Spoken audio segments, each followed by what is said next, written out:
graduate from the Strawberry Festival, Strawberry Lane. Hello everyone! Graduation na nga pala nila today. Dahil maaga nga kaming na-dismiss sa school, tumambay muna ako dun sa Strawberry Festival. Akala ko nga walang event ngayon kasi walang nakasulat dun sa post nila. Kaya baka biglaan din siya kaya wala rin masyadong tao. And yung ibang school is graduation day nila ngayon. And ang event pala na ito guys is yung mga Igorot vloggers meet and greet. And may mga unti lang na naimbitahan. Yung iba sa kanila is yung mga matatagal ng vloggers. And yung iba hindi ko rin kilala kasi ganun talaga. Ang kilala ko lang talagang vlogger dito is si Kuya Badarong Itan. Dahil din sa mga videos niya about dun sa mga misconceptions sa aming mga Igorot.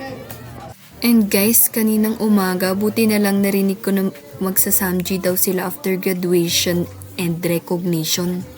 Kaya ayan tayo ngayon, hinabol namin. And ayun lang guys for today. Thank you for watching. Congratulations sa mga nag-moving up, nag-graduate, and mga nabigyan ng awards. See you on my next vlog.